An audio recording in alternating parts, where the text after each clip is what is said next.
Today is all about you. The speakers that you're going to meet today are going to be fantastic, and we're going to bring up our next speaker. You know, there's some people that you meet in life, and you form a relationship with them, and you get to know them, and you learn so much about them, and then you develop an opinion about them, and then when someone sort of asks you about that person, you get to the stage where you just can't say so many great things because of just so many great things. And the one thing I can say about this man here is that he believed in me when other people didn't. And he gave me an opportunity to be on the stage, to develop my speaking career, my coaching career, my business career. He's an amazing mentor. He's knowledgeable. He's down to earth. And I could talk about him all day, but instead of me talking about him, let's just go to the video.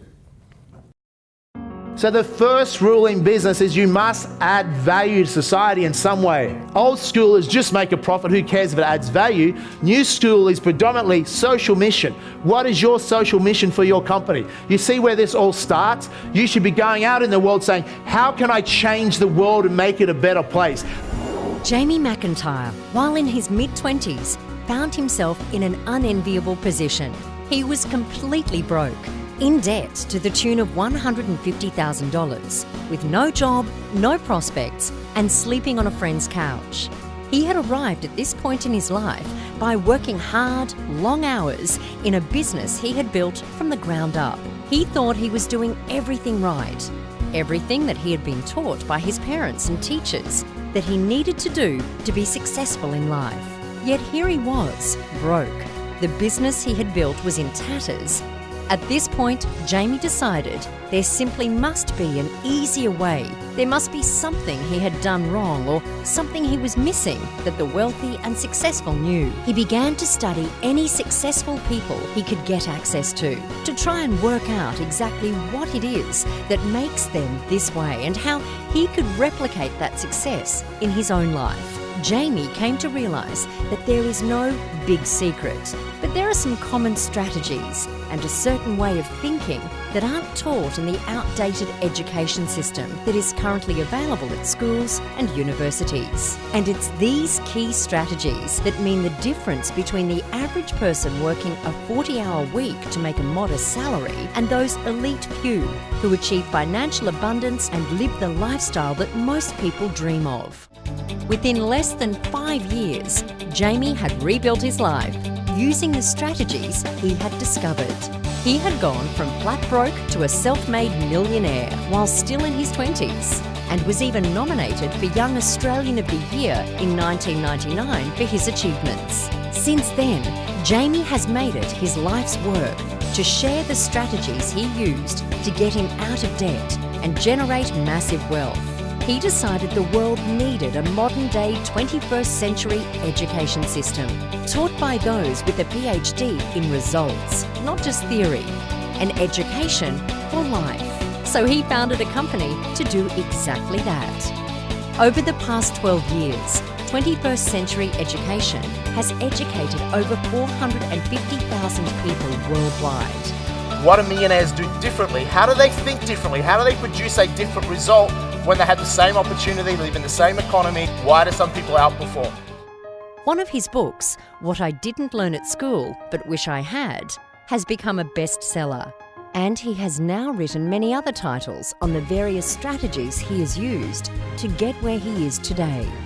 Founder of over a dozen companies that turn over $40 million annually and employ up to 100 staff, Jamie has also been guest speaker at numerous events and programs, including the Sky News Business Channel's Your Money, Your Call program and the Financial Education Summit, where he shared the stage with some of the world's leading entrepreneurs, including Sir Richard Branson, Tim Ferriss, Arnold Schwarzenegger, Mark Bouris, Eddie Maguire, Danny Green, Ruslan Kogan, and Randy Zuckerberg.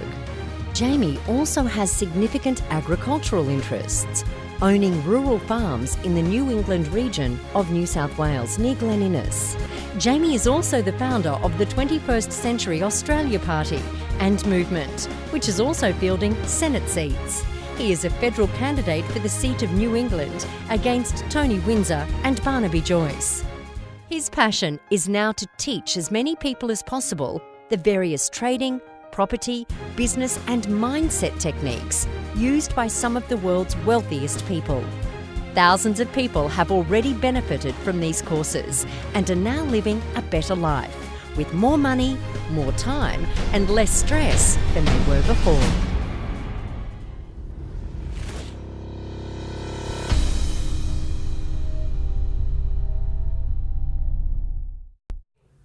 Ladies and gentlemen, can you please be on your feet and welcome to the stage my friend, my brother from another mother, Mr. Jamie McIntyre is in the house.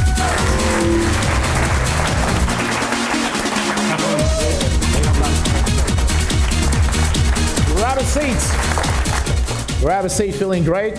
How's Melbourne today? Awesome. Beautiful one day, perfect seminar weather the next. How's that?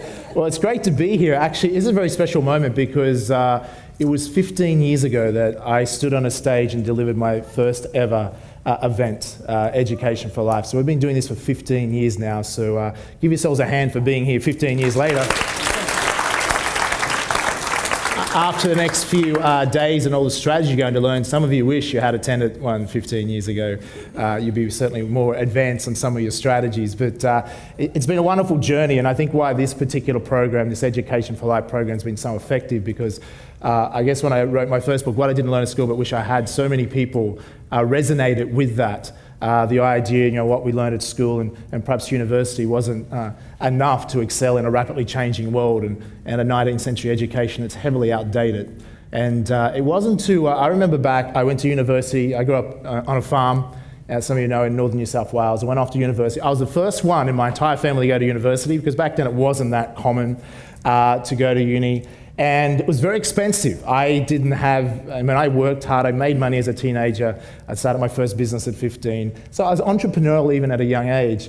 But my family certainly weren't wealthy and I had to pay my own way and to fund my existence to move to another town, to attend uni. It was a big expense. I had to sell my car, I had to save, I had to go into debt. And some of you could probably relate to that. I had to stretch.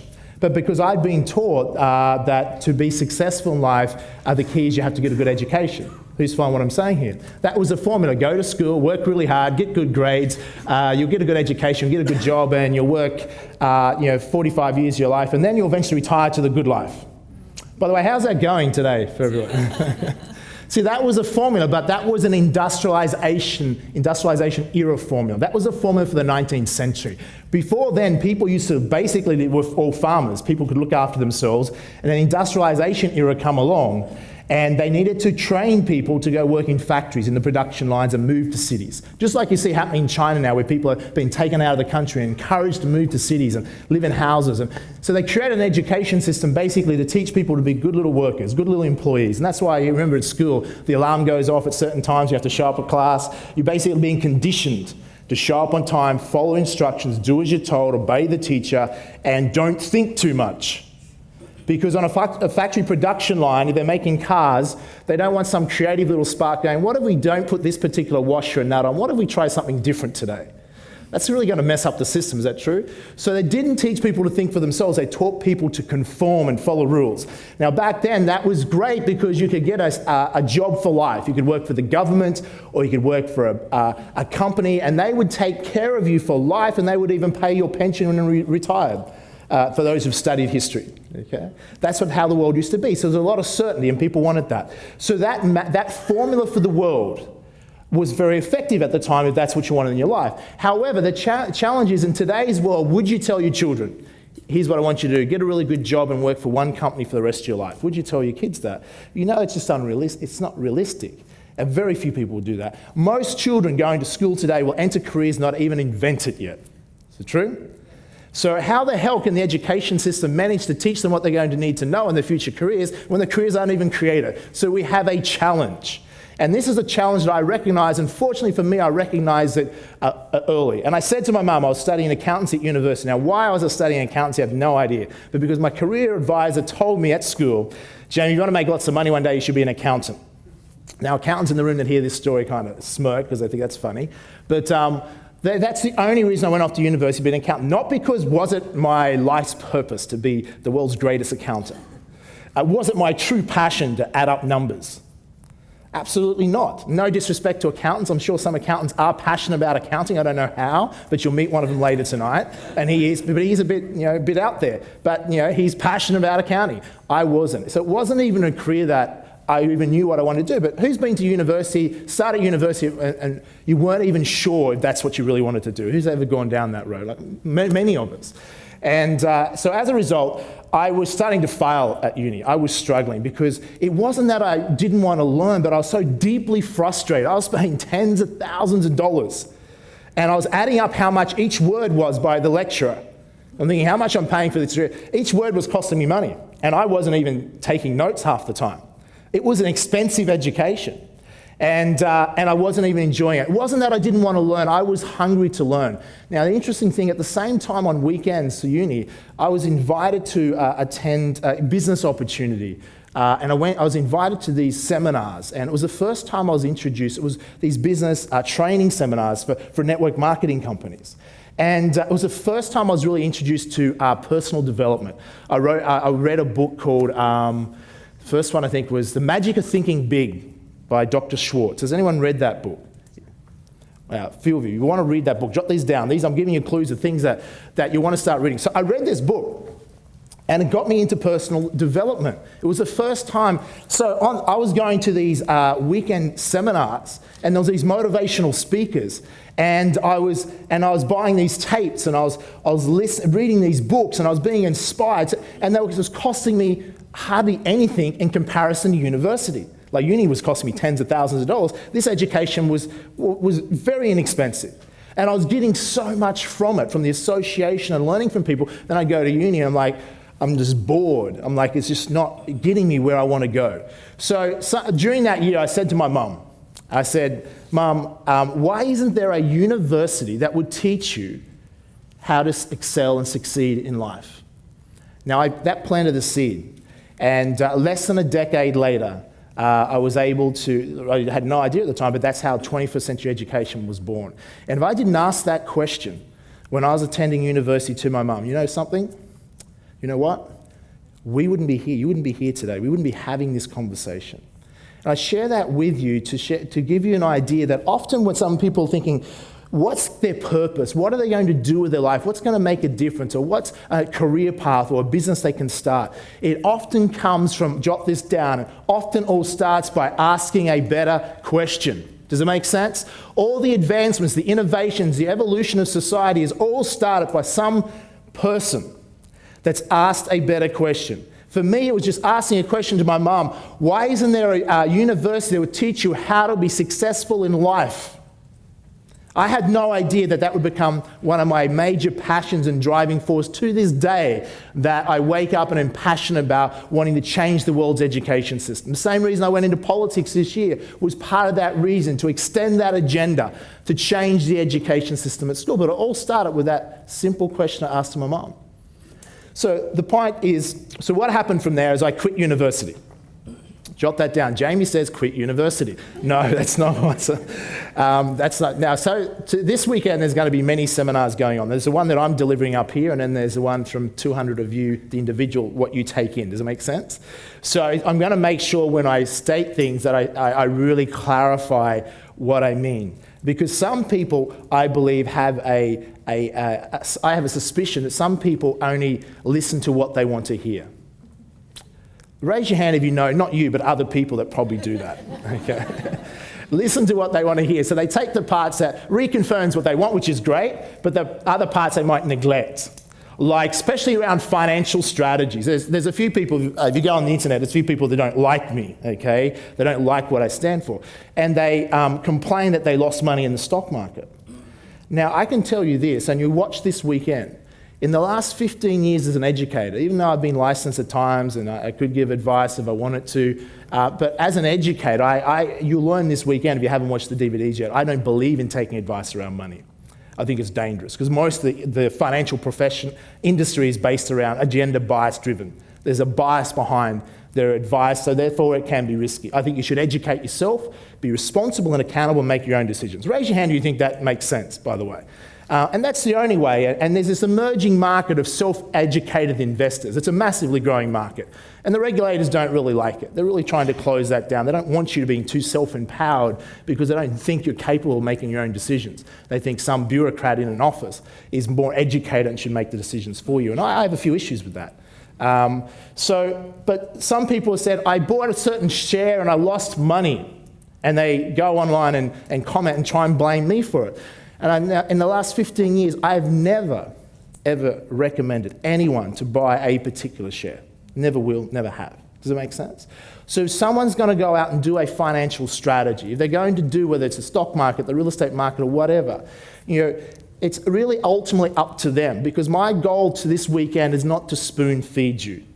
It's really to ask you questions and challenge you to ask yourself better questions, because when you ask yourself better questions, you're going to get better answers and you're going to be able to think more. And we all have an amazing capacity between our two ears to create, think and grow rich. Does it make sense? One of the best-selling books that you'll ever read. If you haven't read it, that is your homework for lunchtime today. But it's the ability to think, to manifest, to create, draw to us those things we want most in our life, as opposed to pushing those things away. Because I used to be a person that, before I allowed abundance to come into my life, I used to be pushing it away. You say, why would you push abundance out of your life? Well, I wasn't doing it deliberately, or at least consciously, does it make sense? But I had certain belief systems, certain social hypnosis that I was under, certain things that I was conditioned into by the environment that I lived in, the society that I lived in, that caused me to think a certain way, which pushed away opportunity, pushed away certain people, and pushed away wealth and abundance, happiness and fulfillment flowing into my life. Does it make sense? Who knows someone, not you, but other people out there that maybe have been doing the same thing? Does it make sense? And it's this part, this ability to, we all have the ability to manifest and draw to us that what we desire.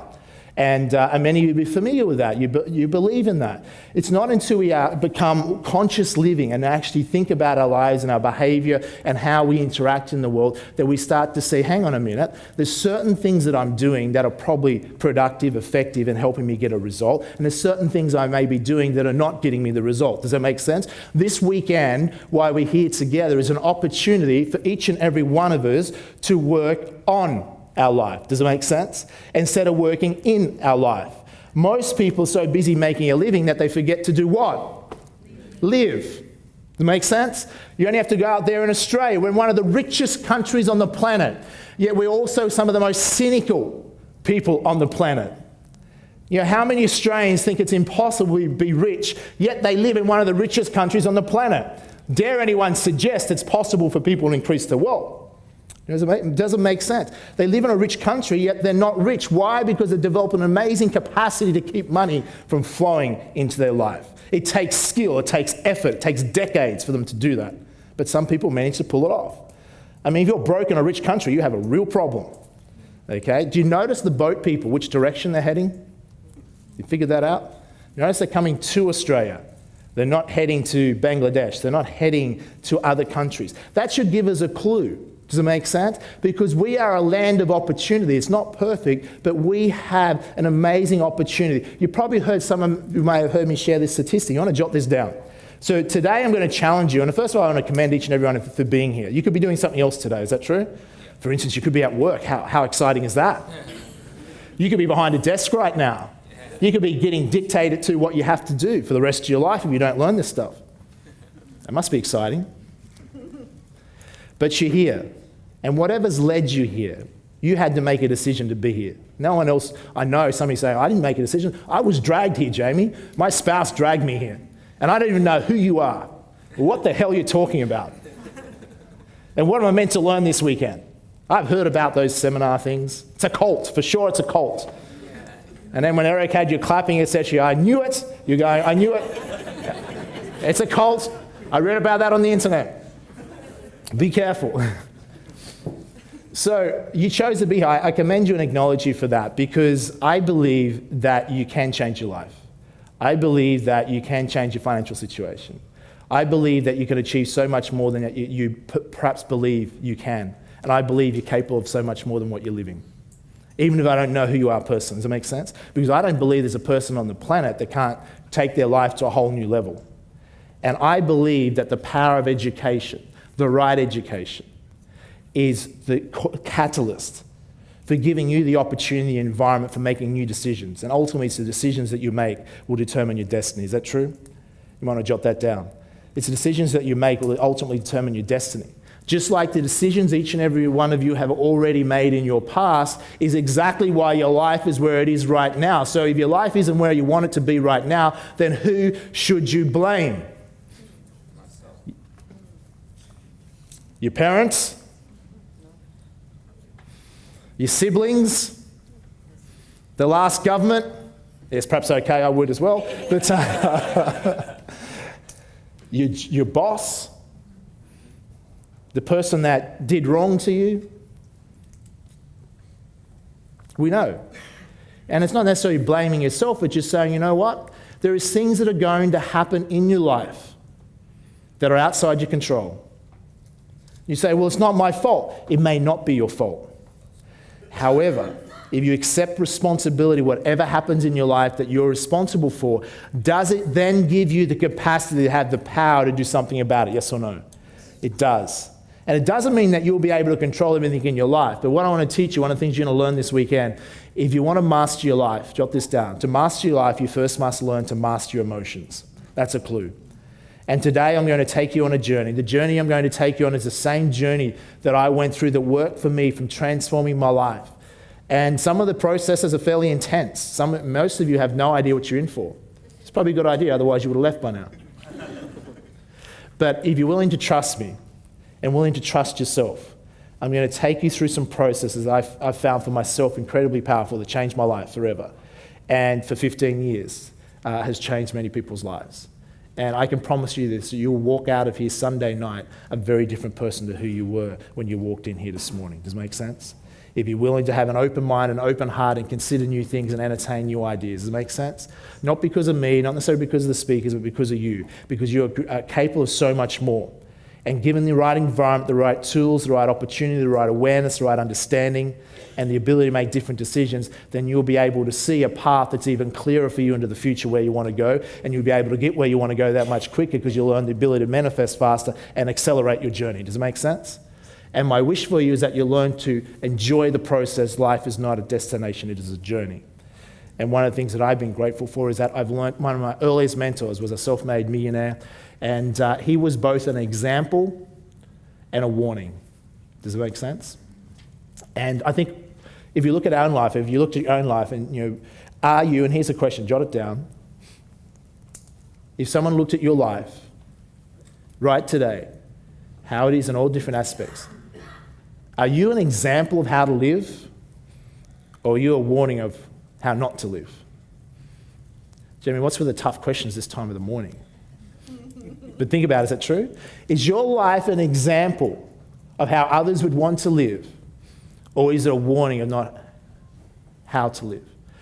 And now, if we're really honest with ourselves, if we're open to having an honest conversation, we would probably say, you know what, Jamie, in some aspects of my life, I'm an example.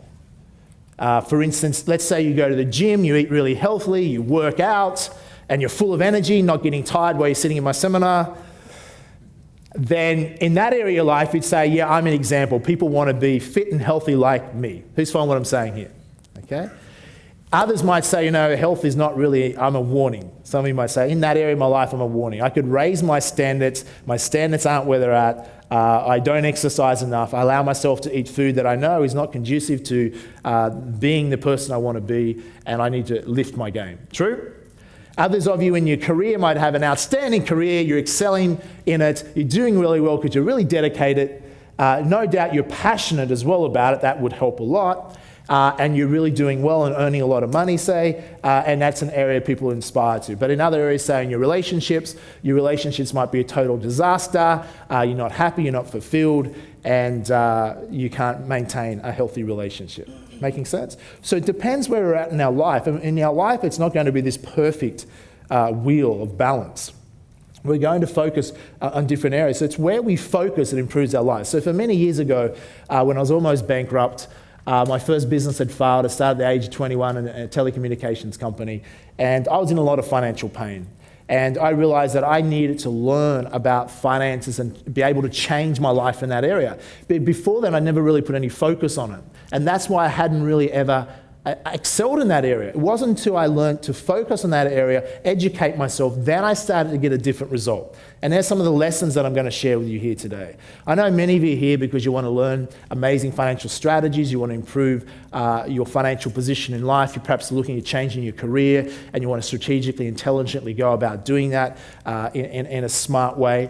Jot this down. I guess what I'm going to share with you this weekend and why this event, this program, this educational system that I created 15 years ago, why it's been so effective for so many people. There's over 550,000 people from 17 different countries that have accessed our educational tools and resources now. Our goal is to reach 1 million people by 2020, 100 million by 2050. So we've got a lot of educating to do. Makes sense? But why it's been so effective is this word. Jot it down. Because basically, it's common sense. Jot it down. Anything that I'm going to teach you here, and you can judge for yourself as you go throughout each day, is effectively common sense. Now, they shouldn't call it common sense. They should perhaps call it uncommon sense because it's not very common. But when you think about it, the reason a lot of these things will resonate with you, go, that's actually common sense. That's all it is. But see, in life, so many people don't follow the basics. So many people think to be successful, they're looking for this complex formula. They were taught, we expect it to be hard because we've been socially conditioned that the solution has to be complex or difficult. And that's why most people miss the clues to success, when success is very based on simplicity. I think it was Leonardo da Vinci that said, simplicity is the greatest form of sophistication. I want to jot that down. Simplicity is the greatest form of sophistication. Now, if you understand this and if you want to create a lot of wealth, or wealth whether it's materially or in any aspect of your life, Sir Richard Branson, who knows, who's familiar with Richard Branson, most of you would be, and some of you had the chance to hear him speak when we had him out in Melbourne a couple of years ago. Now, Richard is a multi-billionaire, one of the most successful entrepreneurs on the planet, an amazing guy that's done a lot, added a lot of value to the world, and he lives a great life. And I think Richard, in many ways, is a great example. I've learned a lot of things off Richard, but what I like about him is that he has a good balance, work-life balance. He values family, he loves his career, etc. But he also has fun. Does that make sense? And he's built a whole brand of Virgin, which is that cheekiness, youthfulness, having fun. And he was the first, and he inspired a lot of entrepreneurs around the world to go, wow, maybe business doesn't have to be hard work. Maybe it can actually be exciting and fun and a journey that you live for, that you wake up and you can't wait to do it. I mean, do you think Richard wakes up on a Monday morning, 9 a.m. and goes, oh shit, another day at the office? It's not likely that happens. You know when most heart attacks occur, by the way? Between 8:30 a.m. and 9:30 a.m. on a Monday morning. And I'm not joking either. People, statistically, that's when most heart attacks occur. People wake up and it's like they future pace. In other words, they think, my God, I've got to do this job I hate and I've got to pay the mortgage or the rent for the next 10, 20, 30 years. And they future pace all that pain into their body in that moment. And their body goes, it's more painful to live than it is to die. It's more pleasurable to have a heart attack, and that's what happens. It makes sense? Because they are waking up and there's nothing worse. The greatest recipe for failure, in case you need to leave this seminar early, I'll give it to you really quickly. The greatest recipe for financial failure in a rich country is to do a career that you're not passionate about, and you don't like, and you can't really stand. The poorest people on the planet are the people that just work for what? Money. The most materialistic people on the planet are the people that just work for what? That's the greatest recipe for failure, is to do a career or a job for a lifetime that you do not like, that you're not passionate about, that you don't have a higher purpose, a higher drive, a sense of achievement or something behind it. Because that is the path to an average, mediocre, miserable, failing life. And I don't wish that upon anyone. Now, does that mean to say, Jamie, I should quit my job tomorrow because my job sucks? No, not necessarily. I have to clarify everything in case you go on the internet and say, Jamie said that I should quit my stupid job and tell my boss to go shove it up his what? So no, but the point is that in the beginning, often we have to do things or careers we don't particularly like to move in the direction of our dreams. Does it make sense? And it's also, it doesn't matter. See, there's two things. If you're not happy with your career, there's two things you can do. One, change your career. True? You can do that. Or the other thing is change who? You. Change your perception of your career. It's two choices you have, just like a relationship. If you're in an unhealthy relationship, what can you do? Change your relationship, true? Or the other option is change who? Yourself. But as you change, your relationships automatically, symbiotically change. Do you realize that? The reason most people fail, whether it's in relationships, in business, in any aspect of their life, is because they're not focused on changing themselves, they're focused on changing someone else. Does it make sense? Raise your hand if you're hearing what I'm saying here. Very good. So that's just common sense, isn't it? But often we forget these basic principles. So I was up to an important point before that. What was I talking about? Who can tell me? What was I talking about a minute ago? Simplicity, yes. I started sharing a story with Richard, and before that, there was another story that I started that I have to finish as well. So remind me to finish these stories. The point I was alluding to is, with one, in an example of Richard Branson, is that if you looked at his business career, I'll give you an example. We're all familiar with Virgin Australia. Virgin Blue started just before September 11th. $10 million check he wrote out to Brett Godfrey. Business plan was done on a napkin, and Brett had previously worked with Richard in one of his other airlines, and he said, I want to start this airline in Australia, and no third airline had ever become successful long term. They'd all failed, so it was a risk, and he wrote out a $10 million check to Brett's personal account, and Brett had started an airline. Now, the idea of Virgin, the whole basis of that, now long story short, is Ansett collapsed a couple of months later, so it's quite opportune for that. And Virgin Australia, Richard turned a $10 million investment into $1.5–2 billion return. That's, as a business entrepreneur, he did very well out of that transaction.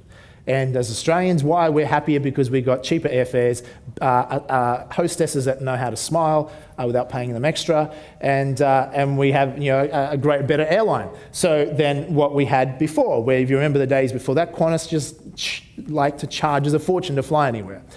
The point is, in business, the Virgin motto has always been, all Richard's strategy has been to become a multi-billionaire, is find an industry that is overcharging, delivering poor service, and then see if you can go into that industry and charge less and make a profit and provide better customer service.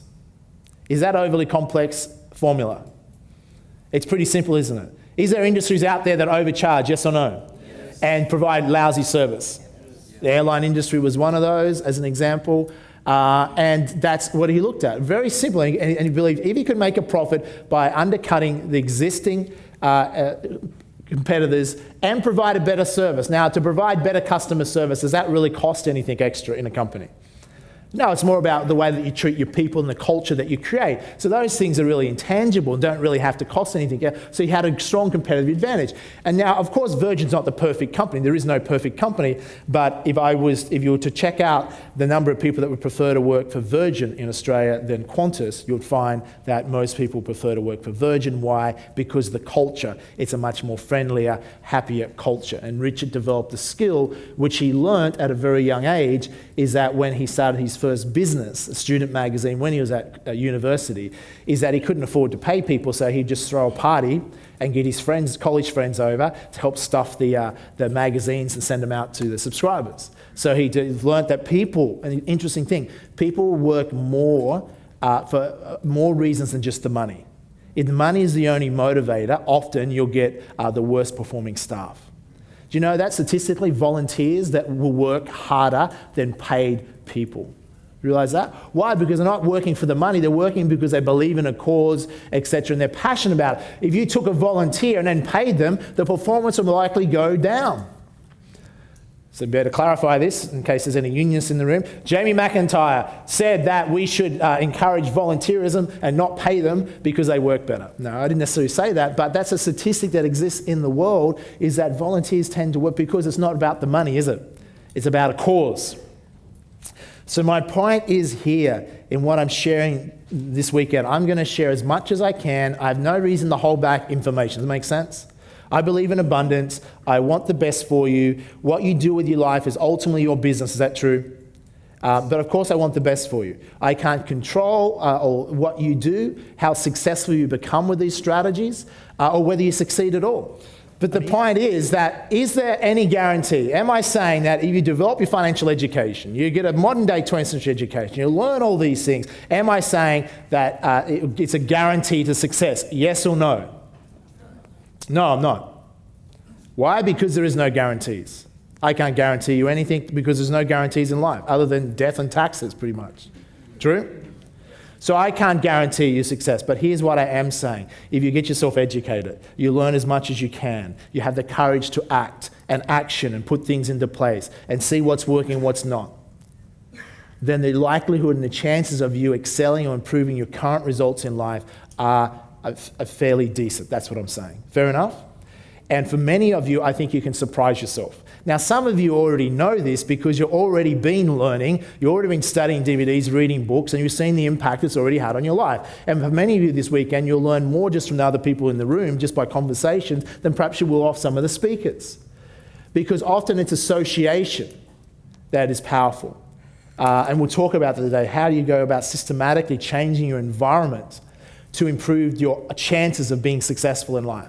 But for many of you, I know many of you are here to learn the financial strategies, and I'm pretty excited for you. This event is we're going to be sharing a lot of new content. Okay, I figured after 15 years, maybe I should give you some new content. I'm just joking. It's always evolving, but there's particular strategies that I'm really excited about. I'm really excited for you to be on the cutting edge and finding out about them perhaps more than before other people and being ahead of the trend that are really exciting and give you your future a lot of choices. And I believe that we live now in a time in history. There's never been a greater time. You said, Jamie, I really want to be born at a time in history when there's the most opportune time to create massive abundance, the most opportune time to create massive change and live in the world in perhaps the most exciting time in the history of mankind. Then I would say you're alive, you're at the right place right now in the world to be alive where we are right now. Does it make sense? Raise your hand, make some noise if you agree with that. And even if you don't, just assume it, because has there ever been a greater time? Like, the world's changing so rapidly, the opportunities that exist. The average person, someone with no money, can become incredibly wealthy. It's like the internet is leveling the playing field. Instead of the large corporations that controlled everything, and the super rich that controlled everything, and the bankers, etc., now it's being leveled out. And it's enabling other people to take advantage of opportunity. And that's what's exciting.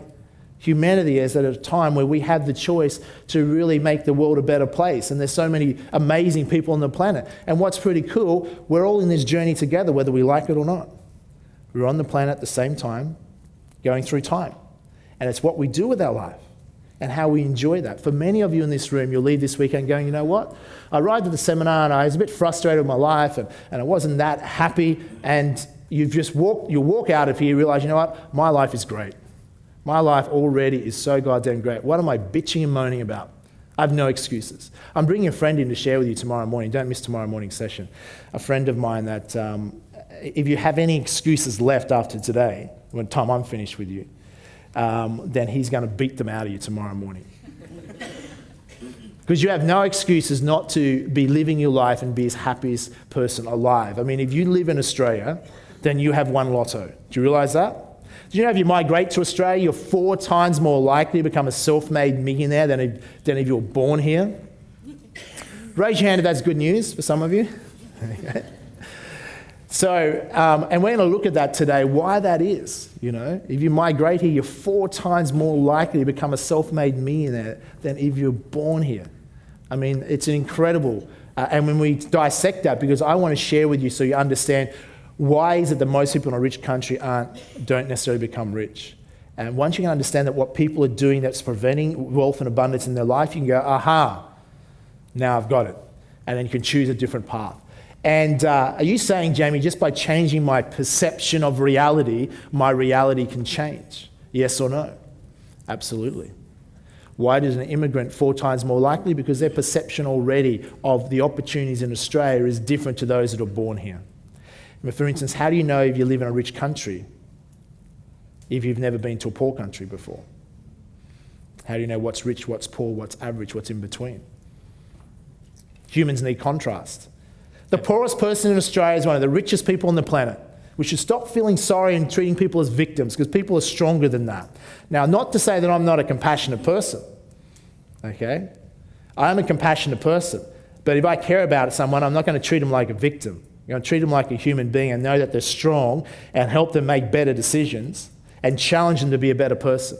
Now, of course, there's people that unfortunately in society, that, whether through disabilities or whatever, are unable to help themselves. And I think, I've never met, there's probably people out there, but most people, especially even people who become wealthy, are quite generous and are happy to see people that can't help themselves looked after. But what I don't like is people that pretend to be victims. People that can look after themselves, that can be accountable and responsible, that can do well in society, but choose not to. They choose to bludge off the system, where they choose to bludge off your efforts, where you're expected to fund their existence. I don't like that. And you understand, jot this down. I'm a compassionate capitalist. I believe in the capitalist system, and if you're a communist or socialist, then we probably will not get along, but we can debate our different philosophies. The point is this: I'm a capitalist. I believe in the capitalist system. However, I add to that, I'm a compassionate capitalist, because I think that's the only way. If there's a better solution someone can bring forward to the table, then we as a society should certainly adopt it. But we shouldn't be fooled or deluded by many well-meaning people that think the idea of communism and those sort of ideologies are the way forward, because surely if you study history, we've seen the immense poverty created through that. What creates poverty? I can tell you now, jot these words down. Sense of entitlement. We can't just say, well, we were born in Australia, therefore we're entitled to everything. No, we're not. It's our job and duty and desire to want to create that. You know, how many people buy lotto tickets? It's crazy. Jot this down. Write this down. I will never, ever buy lotto tickets again. Write it down and sign it underneath. And if I do, I'm a liar. And a loser. And Jamie will come find me. True? The psychology of buying lotto tickets is a sense of entitlement, a sense of wanting something to happen outside their control. It's a dangerous thing to do to your psychology of wealth, to buy lotto tickets. Because what you're saying is, just in case I'm not capable of creating and manifesting wealth in my life, I'm going to live on the faint hope of something outside my control or circumstance will deliver me $1 million. Make sense? It's delusional. Live in hope, die in desperation. Because it's unlikely you're going to win lotto. And 2, if you do win lotto, guess what? In 3 to 7 years, statistics show you will be worse off. It's not the $1 million you actually need, or people need, or the millions of dollars. What they need is a change in their mindset, change in their psychology, change in their thinking. And then they won't need to buy lotto tickets, because they'll develop the ability to manifest and attract that $1 million or whatever they think they need in their life. Does it make sense? Repeat after me. Something to think about. So what are you going to learn this weekend? So as I said, I commend you for being here. Some of you have an open mind, you're willing to learn. I'm willing to share with you as much as I can in the time that we have together. Also want you to have fun. We're going to go through some pretty intense processes that will be very powerful for you. And we're going to do some exercises leading up to tonight before I finish with you that you're going to absolutely love. That's going to help you. You know, today, for instance, you're going to learn how to eliminate procrastination forever. Raise your hand, make some noise if that would be good for you. I'm going to give you emotional tools. Add your emotional toolbox, because this weekend and this the program's not designed just to teach you how to be financially successful. You are going to learn an abundance of financial strategies. Many of you are probably in the past, like many Australians, are going, dreaming at night, sleeping, going, I wish there was a way that I could have a better quality of life. I wish there was a way that I could create more abundance in my life. Well, I'm about to tell you that if you're not already aware, that this weekend, not will you own, you're going to have, jot this down, a quality problem. What we're looking for in life is quality problems. Some people are looking, Jamie, I just want all the problems in my life to disappear. Well, tough, that's never going to happen. You're always going to have problems. Does it make sense? Because what happens when you get rid of your current problems? What shows up? New ones. So the key in life is not to not want any problems. The only people that don't have any problems are where? In the cemetery. And that's a problem if you've got plans that you want to do in the physical plane at least, okay? Unless you believe in reincarnation, it's a big fucking problem. So the point is, jot this down, what you want is quality problems. That's what you want, quality problems. So in my life today, when I choose, if I ever choose to bitch and moan, and I don't bitch and moan very much because I teach seminars, so if you teach that you shouldn't bitch and moan, guess what? You're not allowed to bitch and moan. So if I ever have a little spit the dummy, then I have to go, I take a deep breath in, and I look at, jot this down. It's the meaning we attach to something. Jot this down. I'm going to talk to you this about after lunch as well, emotional intelligence. Very powerful. It's the meaning we attach to something that determines how we feel about anything in life. I say, you know what, Jamie? 5 years ago, 10 years ago, 20 years ago, there was probably a time in your life when you wished you had a problem like this. True? If you get the different perspective, you would have wished that you would have had problems like this in your life because that would have once been a dream. And when I think of that way, I go, wow, that's a change in perspective. It's true. Yeah, it might be a problem, but it's a great problem. It's a quality problem. You know, it's a problem that I appreciate and I respect, and I'll look at it differently. And I can still be grateful. Does it make sense? So entitlement, I talked about before. Entitlement is one of the things that cause poverty. Feeling that you're entitled to something without any of your own effort. That's a cause of poverty. The opposite of that is gratitude. Gratitude. If you want to become wealthy, develop the habit of gratitude. So John Templeton was one of the world's greatest investors. Many of you may not have heard of him. You would have heard of Warren Buffett. But before Warren Buffett was Sir John Templeton. He was a billionaire investor. And he made his money in the Great Depression. He was buying stocks for a penny in the Great Depression when no one was touching it. But he was buying quality companies at that time. And he was interviewed and asked, what is the key to becoming wealthy? And so everyone had their pens and notes there waiting for the stock market tip and, you know, how can they make some quick bucks? And he said, you know what? He said the key to becoming wealthy is to wake up every morning and focus on 5 things you can be grateful for. 5 things you can be grateful for. He said, it doesn't matter how much money you have, if you lose your gratitude for what you have lost your wealth. Does it make sense? He said, you can have no money in the bank account, but if you're grateful for the things that you have in your life, then you are truly wealthy. And I think it's one of the greatest lessons that I've learned, and almost every day since I heard that, decades ago, is that I wake up every morning and I focus on what's 5 things I can be grateful for. And there's always more than 5 things you can be grateful for. Whether it's your health, whether it's your family, your friends, your partner, the opportunity, your career, live in a great country, that you're healthy. There's so many things. And as a result of that, I can focus on the things that I'm truly grateful for in my life, and I can be happy and fulfilled. And by living in that state, are you more likely to manifest more abundance, yes or no? You'll attract that. Because if I'm the opposite and living in fear or doubt or frustration continually or a sense of entitlement, I will be pushing wealth away. Does that make sense?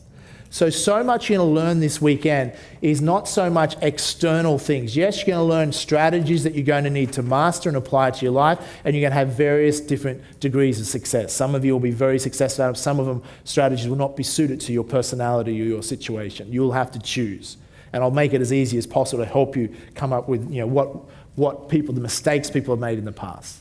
Making sense? To really make it simple for you. And you're going to get an array of strategies. So the quality problem you're going to have come Sunday night is that instead of having, is there a way to progress and accelerate my life financially to where I want to go? to, my God, there's too many ways, there's too many strategies, and some of you might go into a sense of overwhelm. It's like, which strategy should I focus on? And Sunday night, I'll do a process to help you wrap up and understand that. Does it make sense? What's easier for you? But I'd rather you have an abundance of strategies, a diversification of strategies, because everyone has a different dreams, goals, aspirations. Everyone's starting at a different point. Now, some people say, Jamie, will these strategies work for the average person? It's the most common question I get from the media if I'm doing interviews. Will these strategies work for the average person? I say, absolutely not.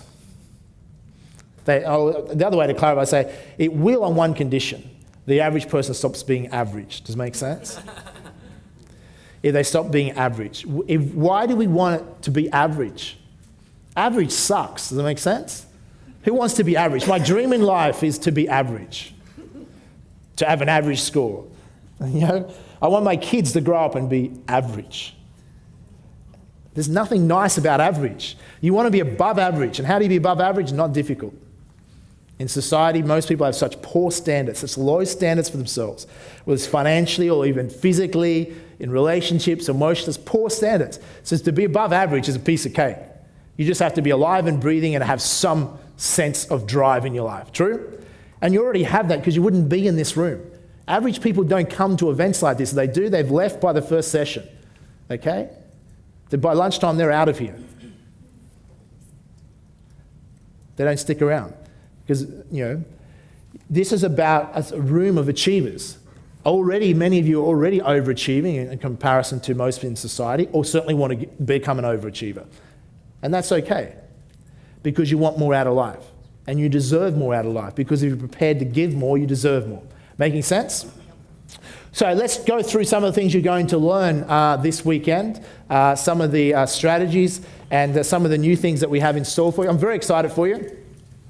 And I look forward to sharing many of these things with you. Plus, I've invited in some really cool people.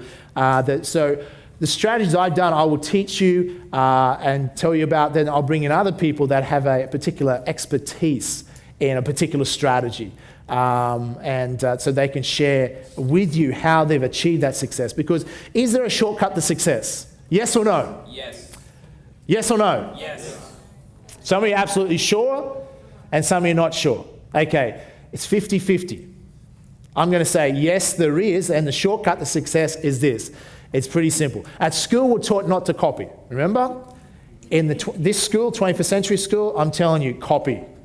Now, there's any teachers, and when I do youth summits, they don't love when I say this. Kids do.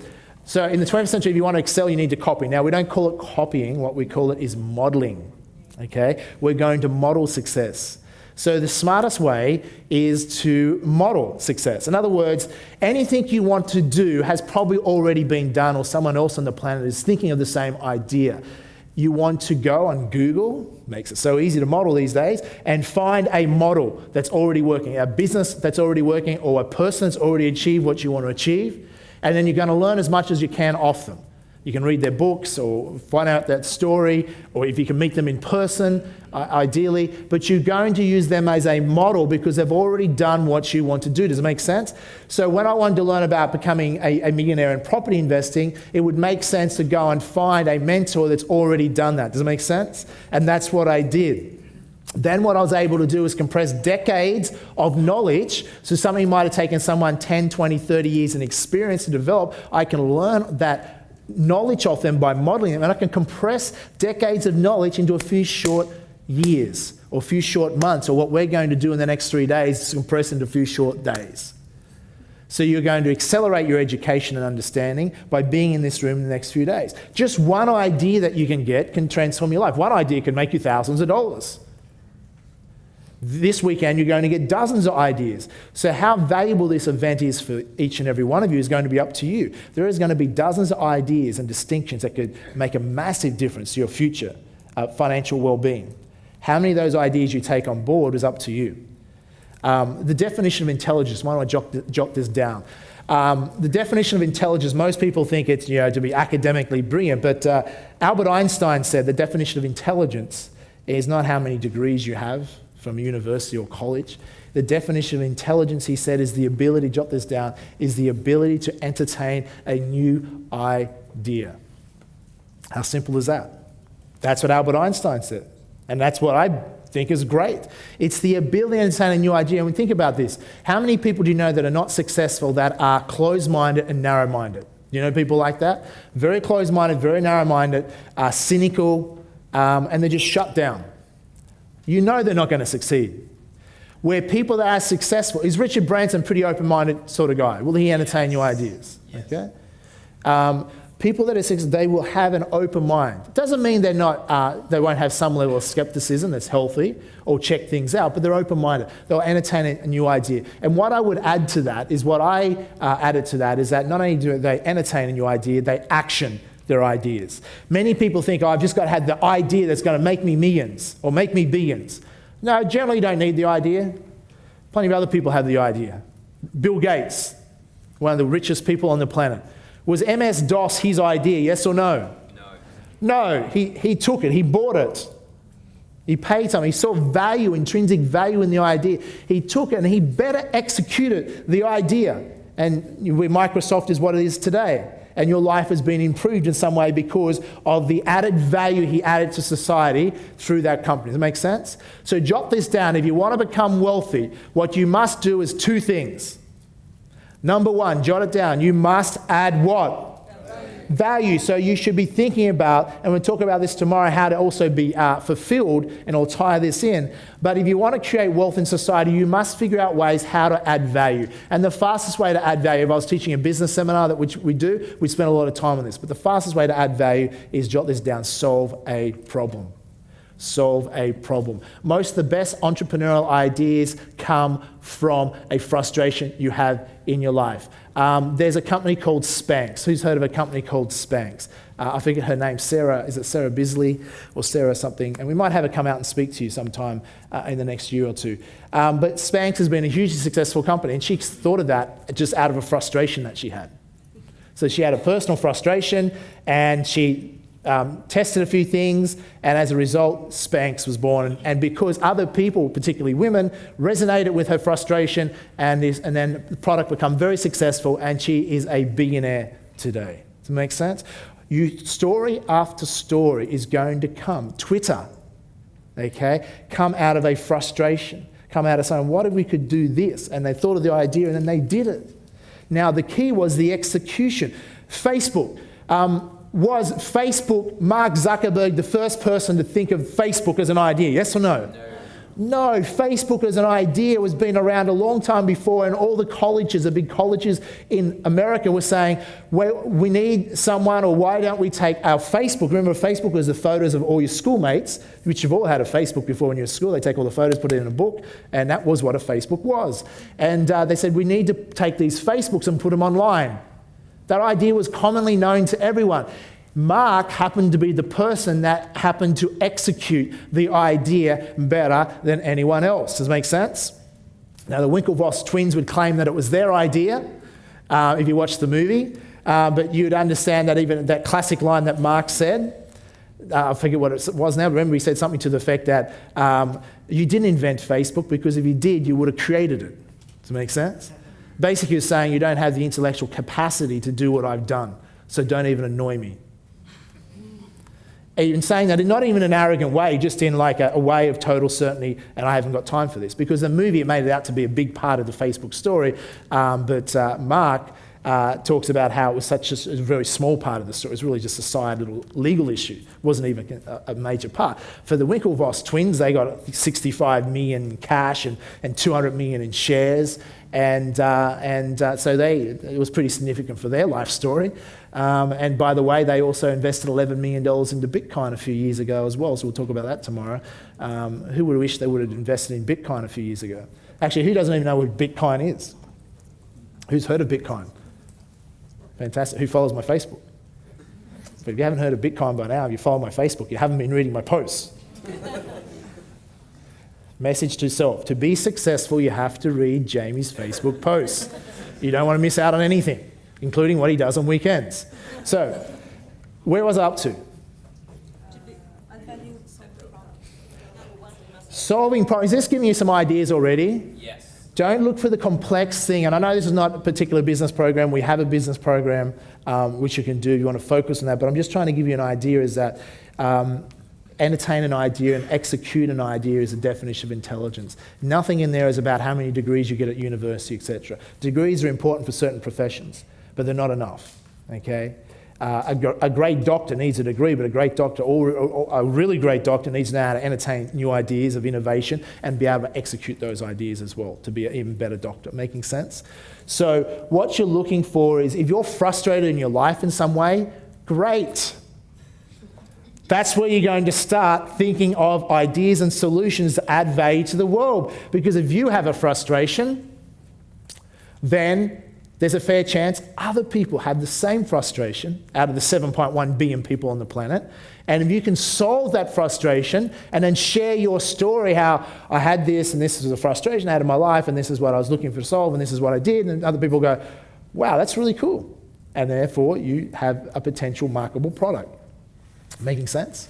So we don't have to look for the overly complex things. Success is incredibly simple. It's just a matter of entertaining new ideas and being open-minded like you are this weekend, and then developing the ability to execute and take action. Now, there's certain things that hold people back from taking action. I'm going to walk you through some emotional intelligence strategies after lunch today, and that's going to help you in really eliminating procrastination, eliminating self-sabotage, eliminating those roadblocks that can get in the way, or things that can piss you off and get you off track and cause you to spit the dummy and give up. Does that make sense?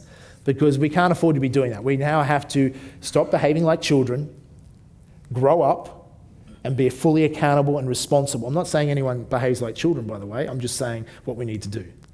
But if we're going to spit the dummy, kick the cat and jump up and down and blame everyone else why our life isn't working, then that's the game that average people play. Is that fair enough? Okay, jot this down.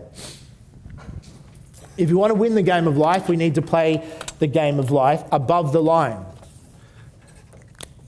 to be a winner. If we play below the line, we're going to be losers in life. And don't blame me, I don't make the rules, it's just the way it is, okay? To be a loser in life, here's what you've got to do. You have to blame lots of people. Does it make sense? It's never your fault, it's always someone else's fault. Who knows some people out there that are really good at the blame game?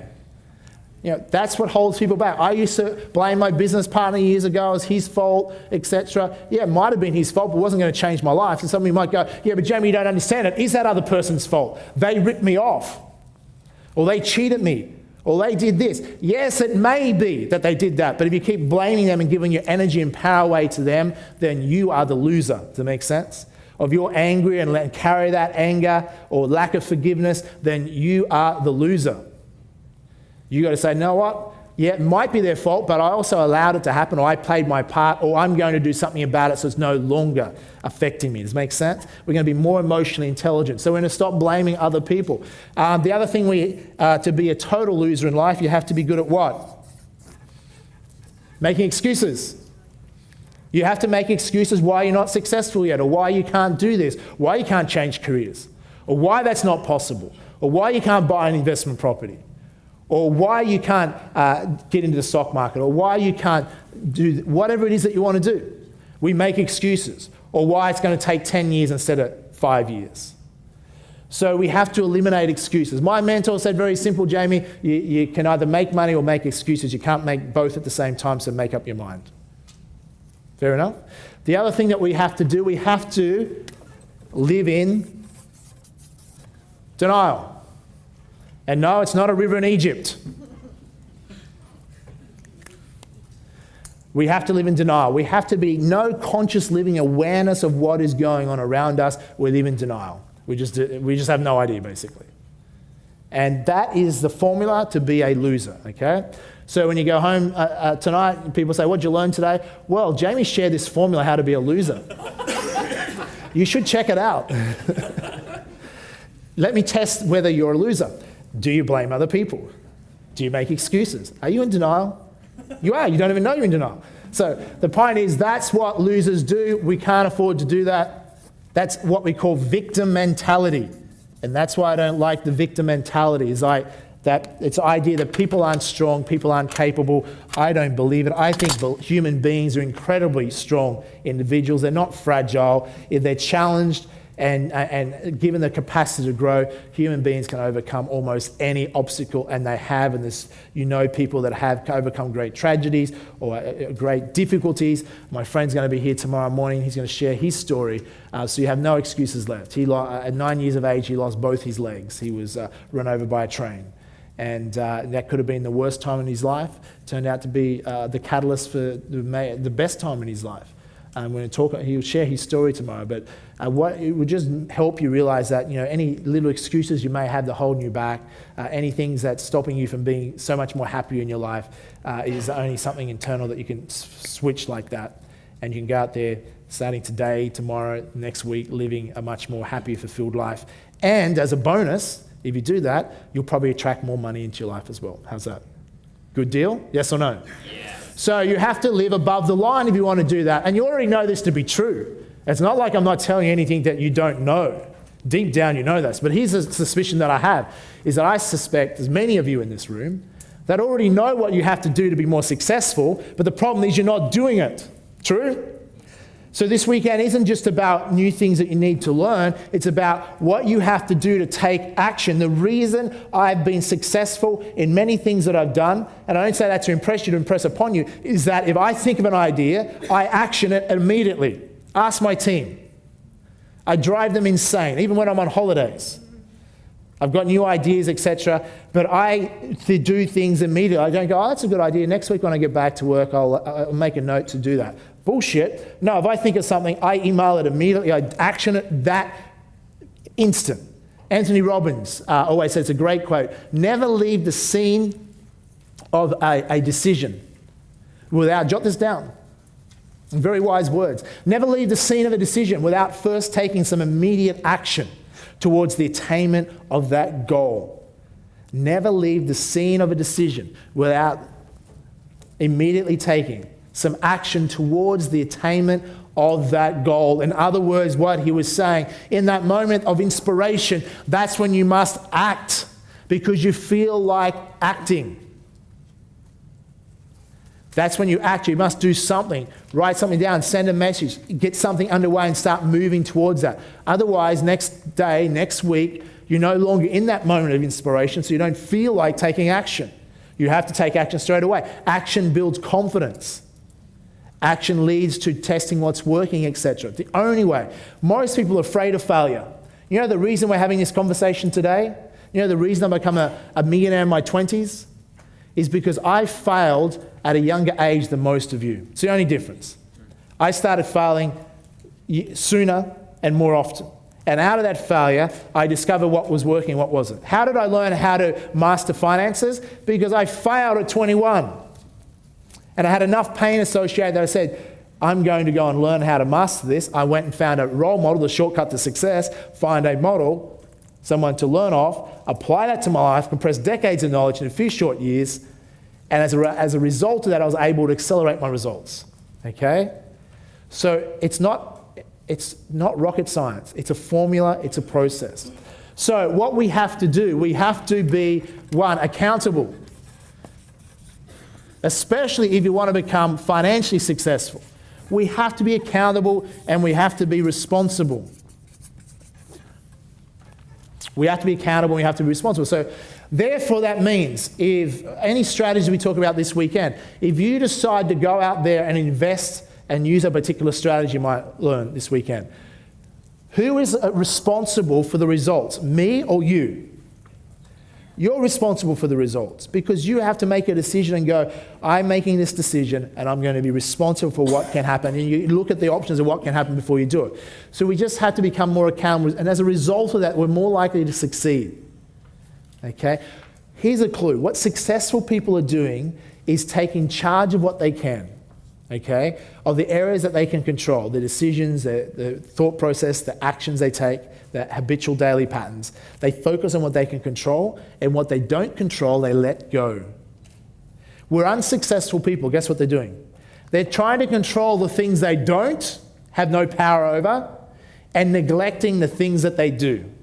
And then they develop what's called learned helplessness. Learned helplessness is where they don't feel they have the power to change, and they slip into an emotion of resentment. Actually, I was watching a movie the other night, or the start of it, Turning 40. Who can remember the movie Turning 40? Has anyone seen that movie? It's your homework then, lunchtime. But basically, it's about a couple, they're turning 40 and they're like having a midlife crisis. And the male actor is effectively has gone into learned helplessness. He's deeply frustrated with his life and his wife. And they both hold resentment towards each other, but he's in a state of learned helplessness because he doesn't believe that he can change his life. He's not grateful and not fulfilled and happy as he could be in his life, even though he has a beautiful wife and a beautiful family and he has a great career, and he could be immensely happy, but he's not. And he's suffering the disease of so many people in Western society, when they have many things they could be happy for, but they're not happy. And he thinks if he gets certain things, he'll be happy, instead of realizing that he could be happy now by changing the way that he perceives things and stop this learned helplessness when someone feels like they can't change anything. They feel like they try, but what's the point? So they just basically give up. That makes sense? And they accept their life how it is, but they kind of bitch and moan and resent that it's not a different way, even though it's how it is because they actually have created that. Does it make sense? So learned helplessness is not the place you want to be. You want to get out of that because you do have control. But to do that, we have to be accountable and responsible for everything that happens to us, even when it is someone else's what? Fault. We say, you know what, I'm still going to be accountable and responsible because if I am, I now have the capacity, the potential to change my circumstance. But then we've got to still accept and go on faith that some things outside our control that we'll never be able to control, and we just have to let that go. Does it make sense? And not live in fear. And I'll teach you today after lunch how to overcome fear, how to be able to, and also tomorrow morning when you hear my friend's story, of how to just let those things go. There's tragic things that can happen to any of us. There's no point living in fear of that. It's developing the ability to know that at any given time that we can step up to a challenge and we can choose what meaning we attach to anything that happens to us. That way we don't have to live in fear. We can live in confidence. Does that make sense? We can live in gratitude. We can just live in a greater space. And as a result, we're going to have a much better life. Making sense? Jot this down very quickly. Action is the last one, which you know.